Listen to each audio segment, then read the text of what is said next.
okay, it's Fat Stormtrooper. It's the 1st of the 1st, 2019.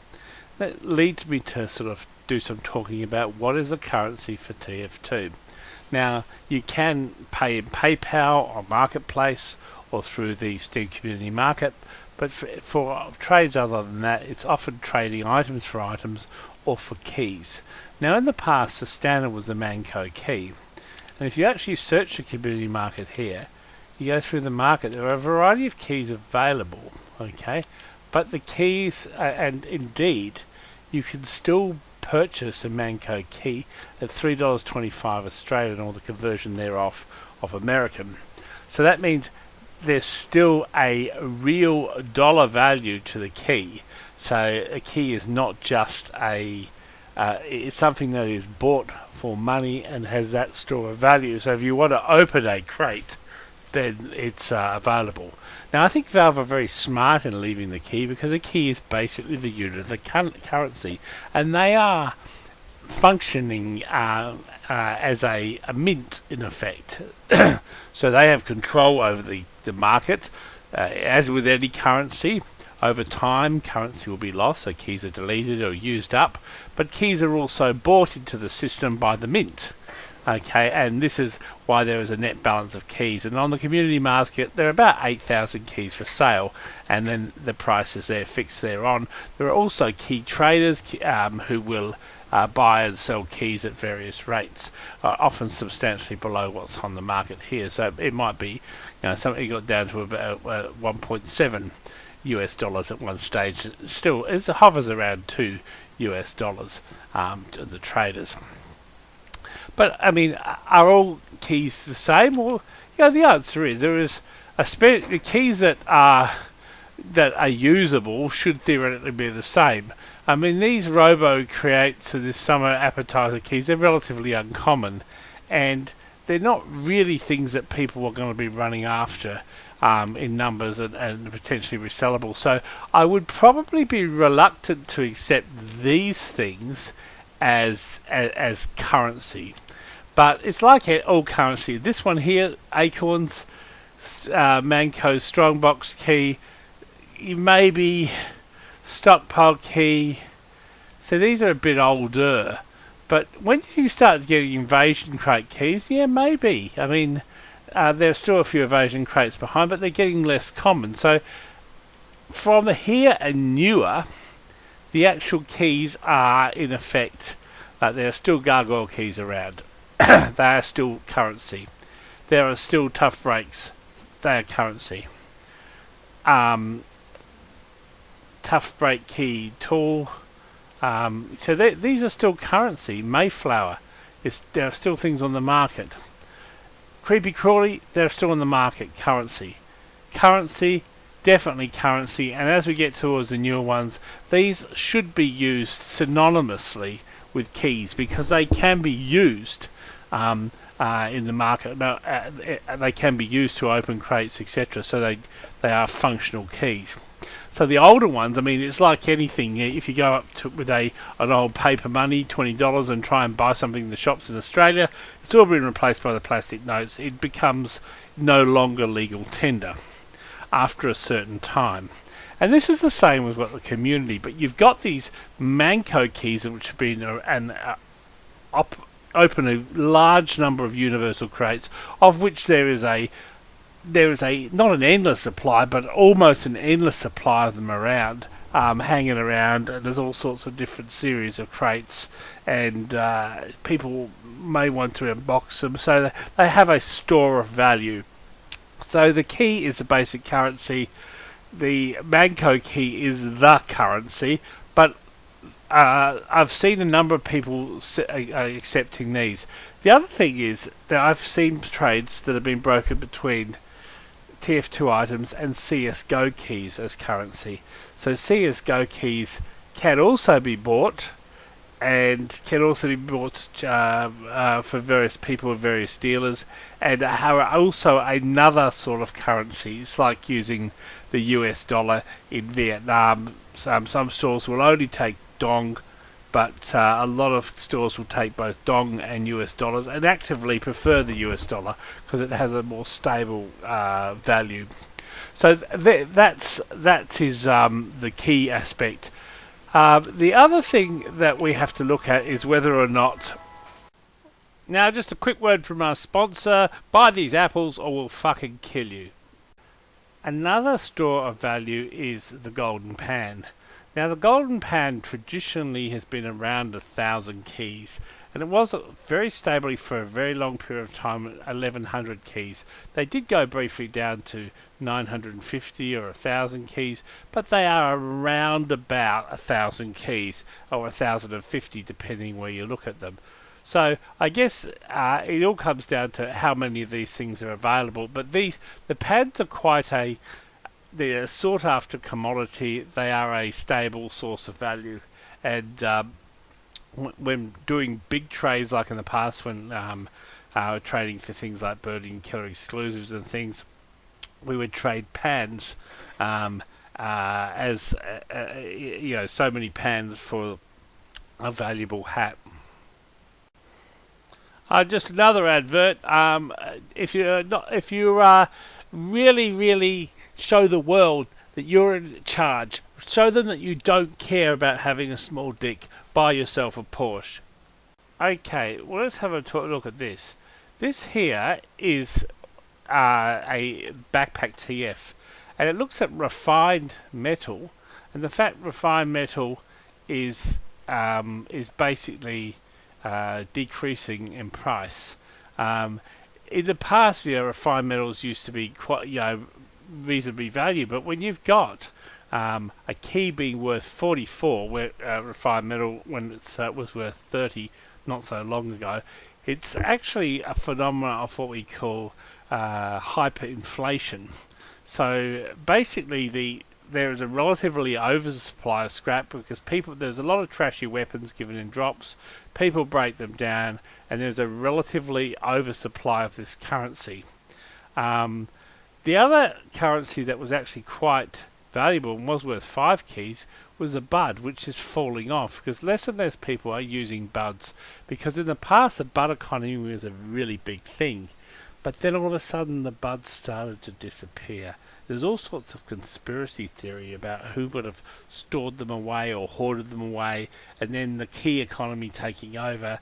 It's all a bit of an unusual, shady area, and there's all sorts of conspiracy theories on why buds went.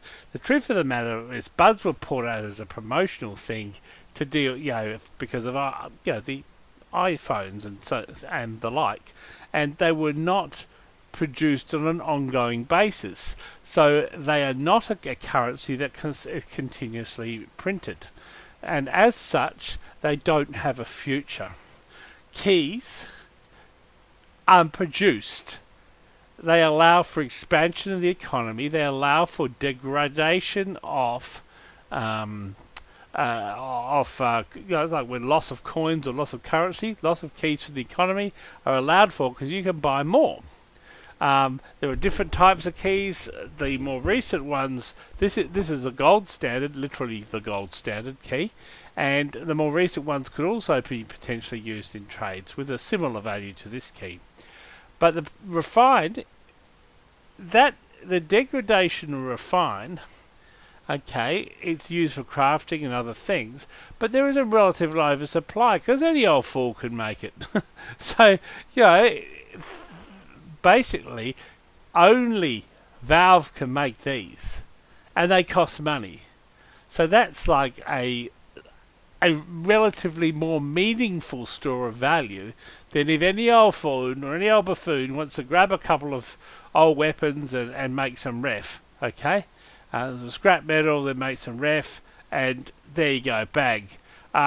It's a relatively oversupply, and many people are finding that the exercise is simply not worth it because less and less things are being available. Like you've got crates for 3 refs, so for the cheap items it still does work.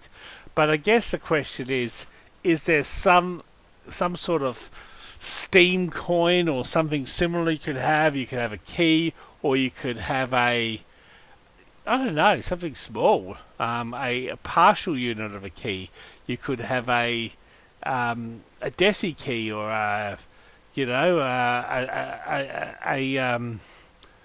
a 1 in 100 key or something like that, and you could use those as currency. But at the end of the day, yes, you've got one system here which is relatively tightly regulated and produced by Steam and from the Steam store, and this one who is not tightly regulated. And that is like some economies that just throw out currency, like for example Uganda, when it was under Idi Amin, you had large amounts of currency coming in and it became valueless.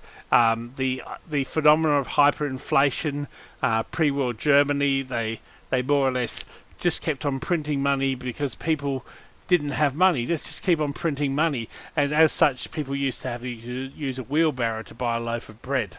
So this currency here is probably doomed to die because of its oversupply. This currency is stable. This currency cannot produce more, and so the demand for it is less. Less demand versus supply means the price goes down. I think buds have had their days. The other item that had sometimes that was used was Bill's hat. That's okay. The other thing that you could possibly consider as currency, and I have been seen used as currency recently, is festivizers. Some people have used those as currencies. The other thing that I've seen used as currency recently was the Manco tickets. And other things that people are going to use. So, but I mean, the gold standard is a key, and really that's what people want. They want a key. They might accept other keys. They might accept keys from other games like CS:GO, but this is the gold standard in trade. And if you're needing to make bigger trades, it's a pan. So let's go and have a look, and let's have a look at pricing. Okay. Oh no, I don't want unusuals. Not really. I want to go back and say, okay, let's have a look. Statistics. Browse items. I want to do items by slot. Merely items. Gold. Oh God, the golden wrench. The golden fry pan. Okay. Now, there is 165 of these around. 2 of them are not tradable. I don't know what that means. And that means 163 of them. They're not that many in the world, so is a big deal if you have multiple ones of these and you need them for a trade. So it's quite a big deal to have these things. And they're sought after, and a lot of people say, oh wow, that's a pan. Why? Because there's only a couple of them around. Now, the biggest problem, obviously this is a stable currency because they're sought after, but the biggest problem is it does kneecap the market a bit for the bigger traders. And the reason why is it's very hard to get these pans, so they have what you call trading pans. So some people will have their own pan that they like, and I have a pan that's my pan.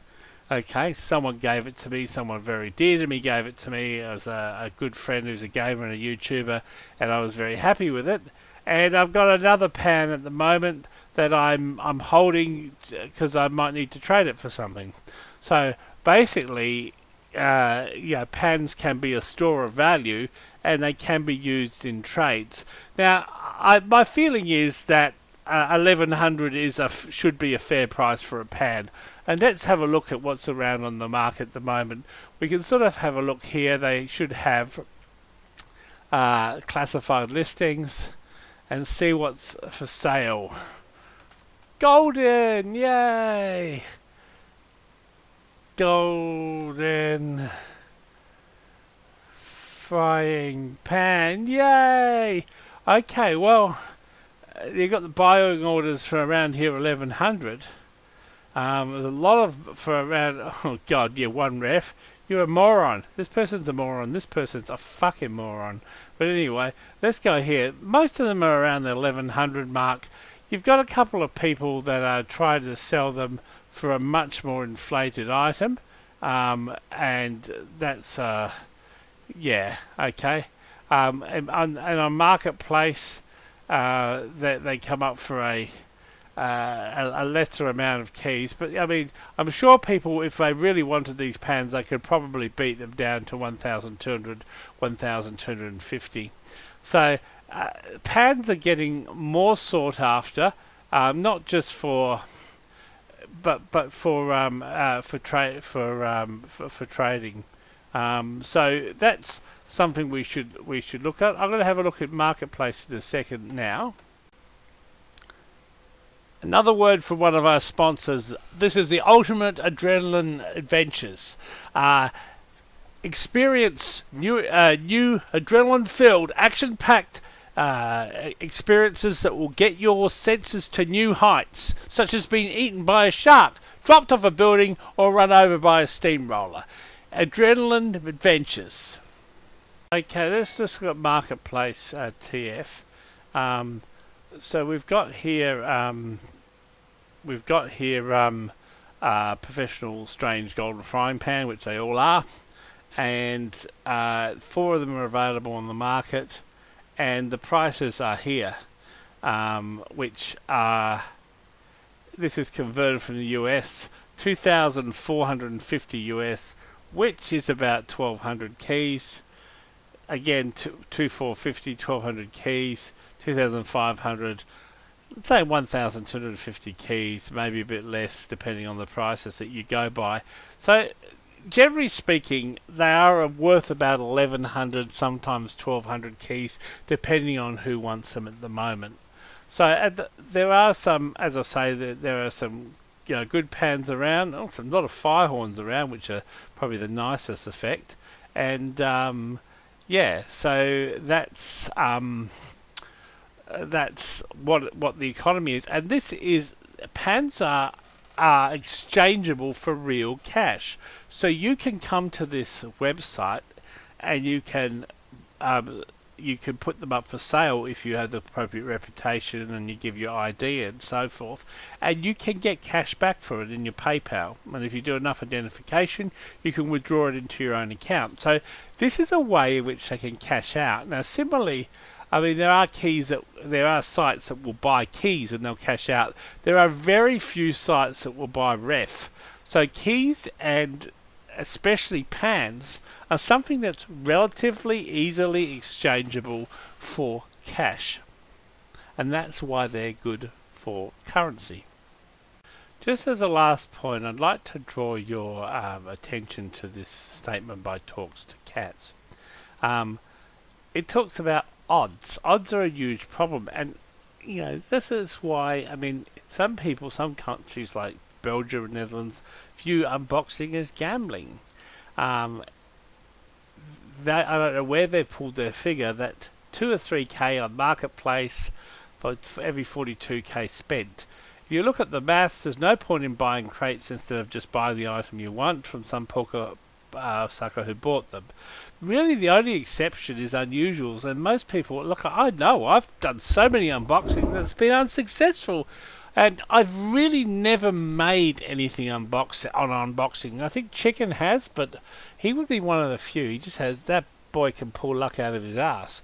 But at the end of the day, it's just to be aware, it's not just, this talks about PUBG loot boxes, are just the same, 10%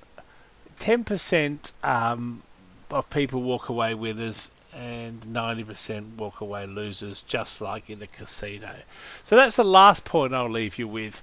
The TF2 economy is a economy based on virtual items, but there's also a huge gambling component, and there's a bit of an addiction there for people to try and unbox. It's like the old gold rush. Like, if you actually look at the gold rush, a lot of people came in wanting to get gold. They spent their life savings buying pans and shovels and fucking tents, and very few of them made it well in gold. It certainly stimulated economic activity, but the average punter that went to the gold fields was not better off. Peace.